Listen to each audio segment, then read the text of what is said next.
Hi everybody, how are you? I hope you're having the most amazing day. It's been a little while since I made a video. I'm up on my shorts, but I hope you're doing well. I've been taking a little breather from videos because I'm, trying to find the balance of hormone balance, and a lot of content creation can be very stimulating for your hormones. But welcome. Today, we're going to talk about the 5 top emotional eating triggers that I see my clients struggle with and that I used to struggle with. And we're going to talk about some key, easy ways to start working on changing them. But before we do that, I just want to remind you, if you didn't already know, that it is my birthday today, Wednesday, July 10th, and we're celebrating with Amber's birthday sale and have been since Sunday. So that means that everything in the online store, which is linked below, is 50% off until Sunday, July 14th at midnight Mountain Time. And you can use code all caps Amber37 at checkout as many times as you like.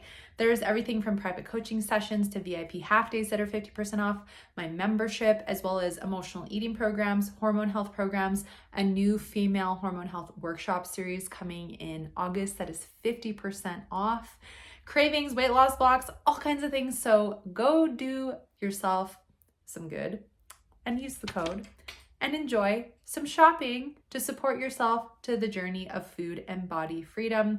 Like I said, the link is below and the code is Amber all caps 37. I'll make sure it's also below. Last but not least, make sure you're subscribed to the channel. Stay tuned for more content to help you on your journey. And if you like this kind of video, be sure to like it so that I know, so that I keep creating more of it, because your input is really important to me and I'm here creating this for you. So without further ado, let's dive right in. No edits today. I'm not cutting anything close together. I feel like YouTube and maybe you all like that more, but I'm trying to just make it easy so that I can get it out, get you the information. It doesn't have to look pretty. I'll get back into editing at some point, but it's just so easy to film this and drop it for you so that you have this guidance. So let's get into the top 5 emotional eating triggers. The first one is fatigue or feeling tired. And now there's 2 tiers to this one. So the reason that this is such a common trigger is because number one, when you're tired, you're often in more of an I don't care mentality. I'm going to eat whatever I want. And so that mentality fuels us to overeat or go whatever. I'm just going to eat whatever I want. We don't eat mindfully. We eat a lot of junk, and that can trigger binge and emotional eating. The second part of that is that when we're fatigued from a physical standpoint, we actually produce more ghrelin, which is the hunger hormone that makes you hungry.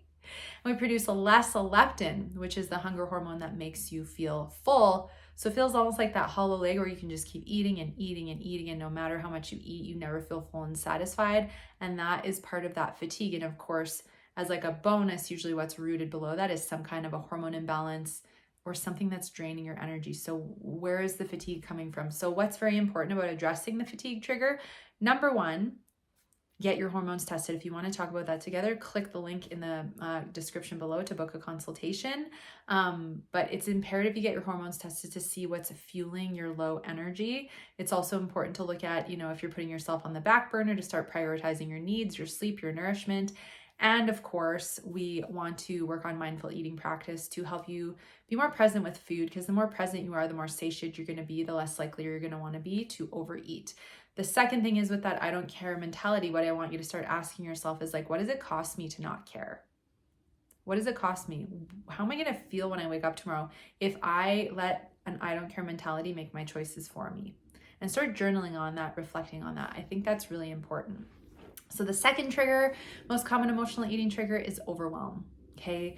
You're overbooking your schedule, you're spreading yourself too thin, you have way too much on your plate, you're super overcommitted to other people, you're the people pleaser who's saying yes to everyone else, therefore you're saying no to yourself. And what ends up happening is we get so overwhelmed, our nervous system gets overwhelmed, we're tired usually, we get burnt out, and then we feel the emotion of overwhelm. And then we go, oh my gosh, I have no time for myself. We're in fight or flight tunnel vision, and we go into survival mode and go into the behaviors that feel safe for us, including using food as a coping mechanism. So overwhelm triggers you into I don't have time to take care of myself. I just need a quick break. And then you pull out the chocolate bar and you start eating it, the ice cream, the fast food, whatever the thing is.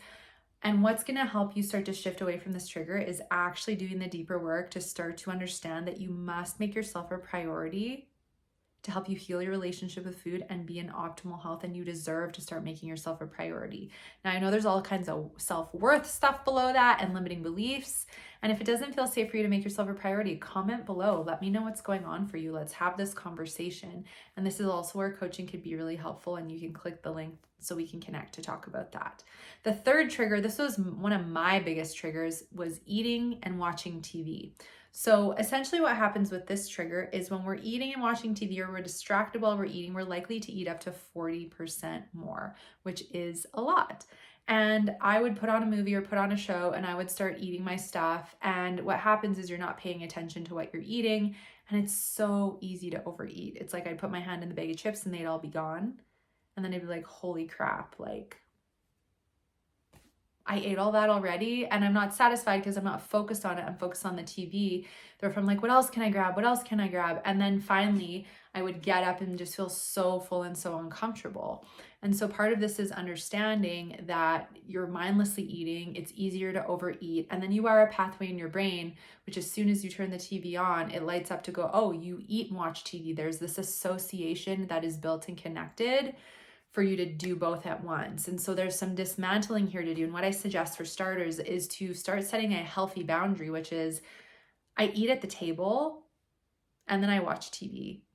Because what you're going to find is it's more of a turnoff to like overeat and binge if you have to sit at your kitchen table and you can't also numb out with TV. And when you eat mindfully at the table, you're going to feel more satiated and stop when you're full. And that's going to reduce the chances of overeating by 40%. Okay. So that is trigger number 3. Now, what I find is a huge trigger number 4. It's kind of 2 pieces. It is the diet weighing in and you're not losing the weight. So the 2 parts of this. So I find with diets, what happens is diets are full of rules and restrictions, and you can't eat this and you have to follow this perfectly to see X result, right? AKA weight loss, or minimizing bloating, whatever that thing is.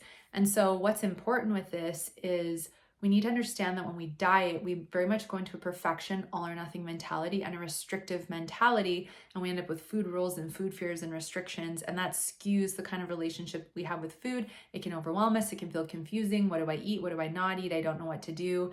And it very much puts us in this rigid place with our relationship with food. And so we think we have to be perfect.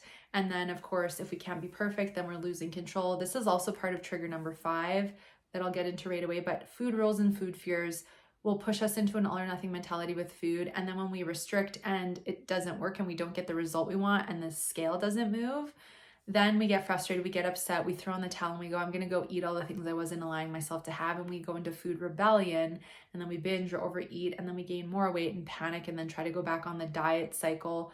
And it's just this back and forth between overeating, emotionally eating, binge eating, and the diet cycle. And so we really want to look at that. We want to look at healing our diet rules and food mentalities. We want to look at stopping restriction and calorie counting and things like that. And what we actually want to look at instead is we want to look at building a mindful relationship with food, mindful eating practice. We need to eat enough to help release protection and to feel optimal, which is more important. And then the weigh scale piece, which is like you get on the scale, you've been perfect on your diet, you've been exercising, you've been eating clean, whatever you've been doing. And then you get on the scale and the number hasn't budged, or worse, it's gone up and you're frustrated, you're angry, you're upset, right? And that just triggers you into like, none of this is working, whatever, I don't care, I'm going to go eat whatever I want, right? And we punish and we self-sabotage. The diet's a self-sabotage, and so is, the punishment with food thereafter.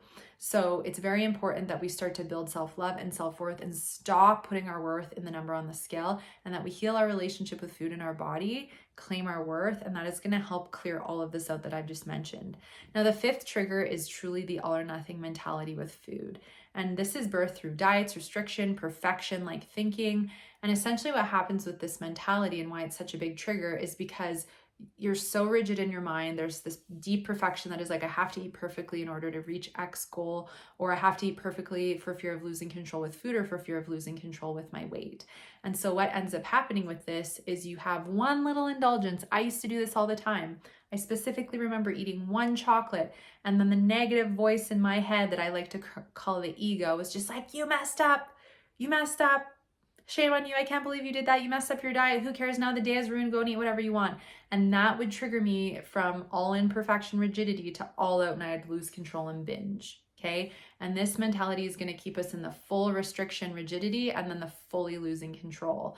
And so what we really want to look at here is if you're in an all or nothing mentality with food, there's patterns wired in your brain. There's an association that you're holding yourself to an unrealistic standard because perfection with anything doesn't exist. And it's not healthy to have perfection with food.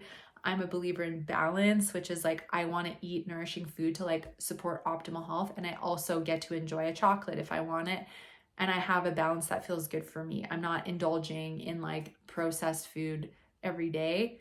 I will have it once in a while, but I don't eat fast food. There's certain things I just don't eat because I don't like the way it makes me feel. And I don't want to support big companies that aren't supporting humanity's health and greatest good.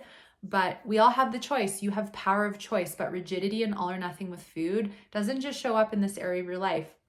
Often all or nothing will show up in other areas of your life. So where else is it showing up?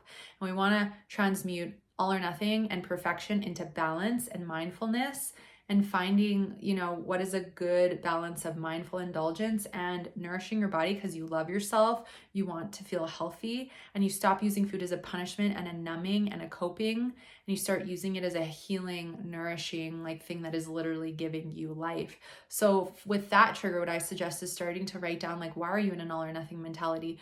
Why are you rigid? What diets have you done that have put you into rigidity? Or why do you have a perfection mentality with food? What is that about?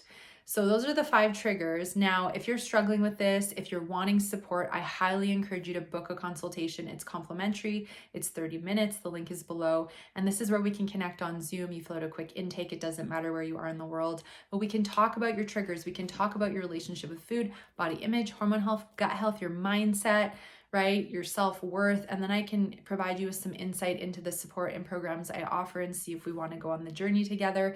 And if you want to dive in as well right away to some self-study, this is where the birthday sale comes in.